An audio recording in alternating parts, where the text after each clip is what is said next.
Merci beaucoup, Madame la Présidente. Mesdames, Messieurs les membres du Conseil de sécurité, merci pour les mots aimables à notre endroit. Je voudrais tout d'abord féliciter les Émirats arabes unis pour la présidence du Conseil de sécurité. Le gouvernement du Mali prend note du rapport du secrétaire général sous examen et remercie M. El Khassim Wan, chef de la MINUSMA, pour sa présentation et les mises à jour. Les observations détaillées du gouvernement du Mali ont fait l'objet d'un mémorandum communiqué à votre Conseil.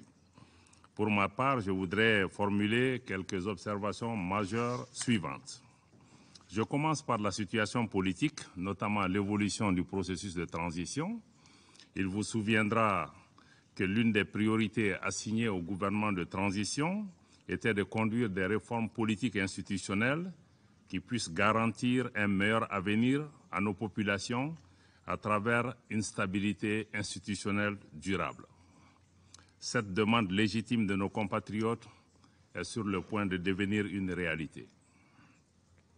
En effet, le gouvernement de transition, dans le cadre d'une démarche inclusive et largement consensuelle, a pris des mesures fortes et irréversibles pour le retour à un ordre constitutionnel apaisé et sécurisé dans les délais convenus.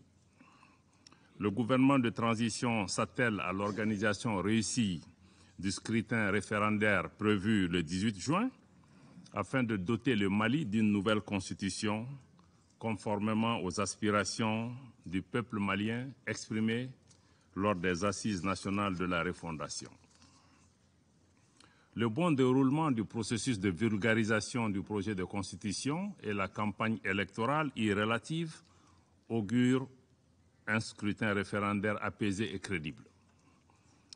Madame la Présidente, sur la situation sécuritaire, je rappelle encore une fois que depuis l'intervention militaire en Libye en 2011, les populations de mon pays, le Mali, et celles de la région du Sahel vivent un véritable drame. Hélas, nos pays, nos populations attendent encore, et ce depuis plus d'une dizaine d'années, une réponse internationale à la hauteur de cette menace créée et de ses conséquences humanitaires préoccupantes pour la région. Pour ne parler que du cas spécifique de mon pays, le Mali, je dois dire que les prescriptions internationales, notamment celles prodiguées par la MINUSMA depuis sa création en 2013, ont montré leurs limites. Sinon, comment expliquer que la situation sécuritaire du Mali en 2013 soit bien meilleure à celle que nous connaissons de nos jours? Le réalisme impose le constat de l'échec de la MINUSMA, dont le mandat ne répond pas aux défis sécuritaires. Pour sa part, le gouvernement de transition n'a jamais perdu de vue que la responsabilité première de la défense du territoire national et de la protection des populations ainsi que des biens relève avant tout de l'État malien. C'est la raison pour laquelle il a donné une place de choix au renforcement des capacités et à l'équipement des forces de défense et de sécurité maliennes, afin de leur permettre d'accomplir leur mission régalienne. Grâce à ce choix judicieux, nos forces continuent de remporter contre les groupes terroristes, les groupes armés terroristes, des victoires décisives, reconnues et appréciées par le peuple malien. Je sais que cette montée en puissance des forces de défense et de sécurité maliennes suscite beaucoup de commentaires, voire des campagnes hostiles de désinformation et de déstabilisation dont le Mali est malheureusement l'objet depuis 2021, y compris à travers l'instrumentalisation et la politisation de la question des droits de l'homme qui a été relevée autour de cette table. C'est l'occasion pour moi de répondre à certains commentaires et déclarations concernant le rapport du Haut Commissariat aux droits de l'homme sur les événements de Moura. Il était de notoriété publique que la ville de Moura et ses villages environnants étaient assiégés par des organisations terroristes depuis de nombreuses années. Pendant cette période, aucune force, pas même les forces internationales déployées, n'avait accès à cette localité, abandonnant ainsi les populations à leur triste sort. Je me demande au passage, où étaient en ce moment les voix qui s'élèvent aujourd'hui lorsque les terroristes infligeaient des traitements inhumains et dégradants à nos populations civiles sans défense, lapidaient les femmes, brûlaient les villages et les récoltes et emportaient du bétail, comme ce fut le cas à Ogosagou, à Sobanda, à Djalasagou, pour ne citer que cela. Aussi, sur la base de renseignements fiables et précis faisant état de la présence à Moura de principaux chefs terroristes pour collecter le fruit des rackets contre les populations, organiser et planifier des attaques d'envergure, les forces de défense et de sécurité du Mali ont pris la décision de mener une opération d'opportunité aéroterrestre à la hauteur de cette menace, afin de mettre un terme à la souffrance de nos populations. Les premières unités déployées par nos moyens aériens, tout comme les renforts, ont subi des tirs, confirmant la présence terroriste.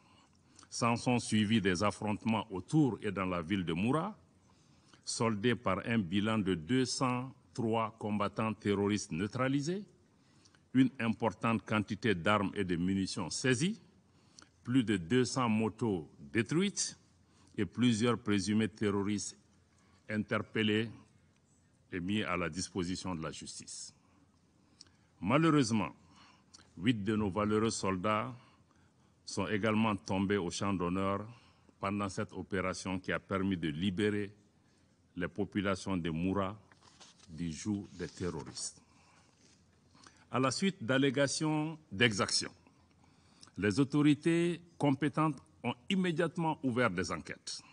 Un transport judiciaire a été effectué sur les lieux par une équipe composée des parquets de Mopti et de Bamako, d'enquêteurs de la gendarmerie nationale, de la police technique et scientifique et d'un médecin légiste. Les enquêtes continuent conformément aux procédures et aux délais en vigueur. Les conclusions de ces enquêtes seront rendues publiques. Le gouvernement rejette vigoureusement les conclusions hâtives du rapport biaisé du Haut Commissariat aux droits de l'homme. Nous voyons dans ce rapport orienté une volonté réelle de certains États d'instrumentaliser notre organisation commune pour nuire, voire punir le Mali pour ses choix souverains. Mieux, quel crédit peut-on accorder à un rapport qui tend désespérément à faire croire que les forces de défense et de sécurité ciblent des populations civiles qu'elles protègent conformément à leur mission? De plus, ce rapport comporte des images obtenues par l'usage, dit-on, de satellites, à l'insu des autorités nationales, ce qui constitue un cas clair d'espionnage. Nous devons être humbles et comprendre que personne n'aime le Mali plus que les Maliens, que personne n'aime les Maliens plus que les autorités maliennes. Le gouvernement n'est pas le seul à rejeter d'ailleurs ce rapport fictif, c'est les conclusions fictives de ce rapport. De nombreux habitants de Moura, dont des femmes, ont fait le déplacement à Bamako pour démentir la teneur de ce message, de ce rapport.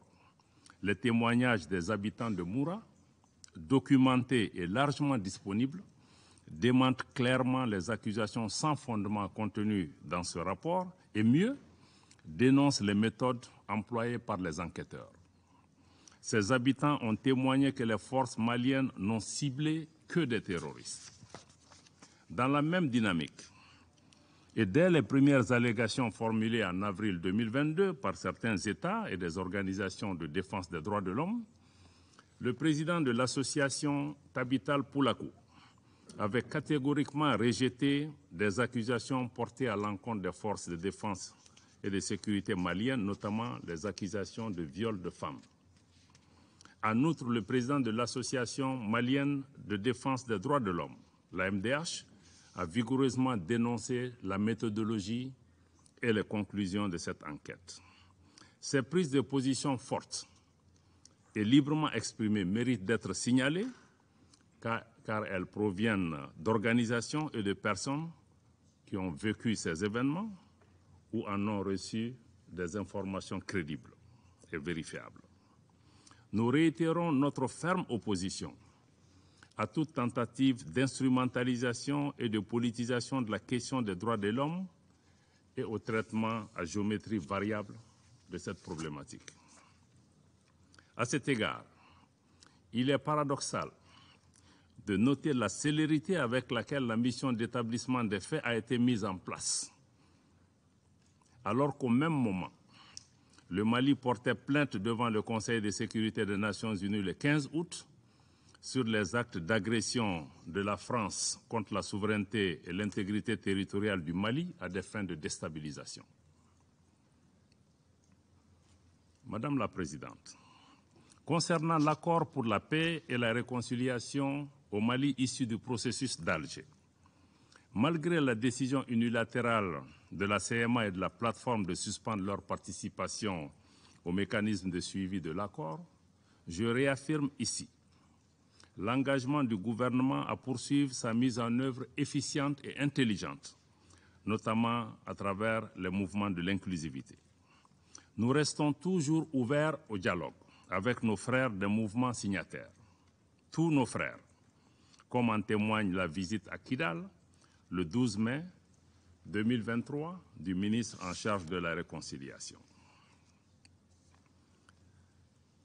Madame la Présidente, Mesdames, Messieurs les membres du Conseil, je voudrais à présent consacrer mes observations sur mon observation majeure sur la question de la MINUSMA. Au moment où les membres du Conseil de sécurité ont entamé les négociations autour du renouvellement du mandat de la MINUSMA, il me plaît de faire un bref rappel sur l'évolution de la mission, de sa création à nos jours. Permettez-moi tout d'abord de rendre un hommage à toutes les victimes civiles et militaires tombées au Mali, notamment nos récents frères du Burkina Faso, à qui nous adressons notre profonde compassion. En 2013, les fondements qui ont servi à justifier la création de la MINUSMA étaient notamment l'appui aux autorités maliennes pour stabiliser la situation dans les régions du nord du Mali, écarter les menaces et prendre activement des dispositions afin d'empêcher le retour d'éléments armés dans ces zones, particulièrement à travers le rétablissement de l'autorité de l'État dans tout le pays. Après plusieurs années de déploiement des forces de la MINUSMA sur le terrain, la situation sécuritaire qui concernait jadis le nord du pays s'est progressivement dégradée dans d'autres régions du Mali, notamment le centre. Pour le gouvernement du Mali, le constat est clair, la MINUSMA n'a pas atteint son objectif fondamental. Aujourd'hui, les Maliens sont heureux de voir leurs forces de défense et de sécurité réaliser en toute autonomie les missions de sécurisation des personnes et des biens, de lutte contre la criminalité, le grand banditisme, la traite des personnes et le trafic de drogue, les missions d'escorte de véhicules de transport, la sécurisation des foires hebdomadaires dans les localités sensibles, ainsi que les missions de sécurisation des frontières grâce au renforcement de l'outil de défense, conformément à la vision de son Excellence le colonel Assimi Goïta, président de la transition, chef de l'État du Mali. Le Mali est parfaitement conscient que la lutte contre le terrorisme ne fait pas partie de la doctrine des opérations de maintien de la paix. Mais il avait toujours plaidé pour un changement de posture de la MINUSMA afin de lui permettre de s'acquitter convenablement de son mandat et d'asseoir des actions de soutien aux efforts du gouvernement. Le Mali a constamment coopéré avec les Nations Unies, et ce, en toute bonne foi. Dans cette approche constructive, nous nous sommes par exemple pleinement engagés avec le Secrétariat général des Nations Unies dans le cadre de la revue interne de la MINUSMA, afin de renforcer les capacités opérationnelles de la force onusienne dans la dynamique d'appuyer le Mali à se stabiliser. Je regrette de réaffirmer aujourd'hui que les options proposées par le secrétaire général dans son rapport sur l'examen interne de la MINUSMA ne répondent pas aux préoccupations et aux attentes maintes fois exprimées par le gouvernement et les populations du Mali. Nous n'avons d'autre choix que de parvenir aux conclusions objectives du bilan de 10 années de présence de la MINUSMA qui n'a pu apporter des réponses adéquates à la situation sécuritaire au Mali et dont les perspectives de maintien ne répondent pas aux impératifs de sécurité des Maliennes et des Maliens. Ni les propositions du secrétaire général, encore moins le projet de résolution en cours de négociation par les membres du Conseil, n'apportent de réponses appropriées aux attentes des Maliens. Ce projet de résolution, d'ailleurs, conforte la récusation de la France en tant que porte-plume, tant son contenu est hostile à l'égard de mon pays. Outre la dimension sécuritaire que nous assurons désormais par nos propres moyens, nous attendions légitimement de la MINUSMA qu'elle soit une mission d'assistance et de soutien aux efforts du gouvernement. Malheureusement, la MINUSMA semble devenir partie du problème en alimentant les tensions communautaires exacerbées par des allégations d'une extrême gravité et qui sont fortement préjudiciables à la paix, à la réconciliation et à la cohésion nationale du Mali. Cette situation engendre un sentiment de méfiance des populations à l'égard de la MINUSMA et une crise de confiance entre les autorités maliennes et la MINUSMA. Au regard de tout ce qui précède, le gouvernement du Mali demande le retrait sans délai de la MINUSMA.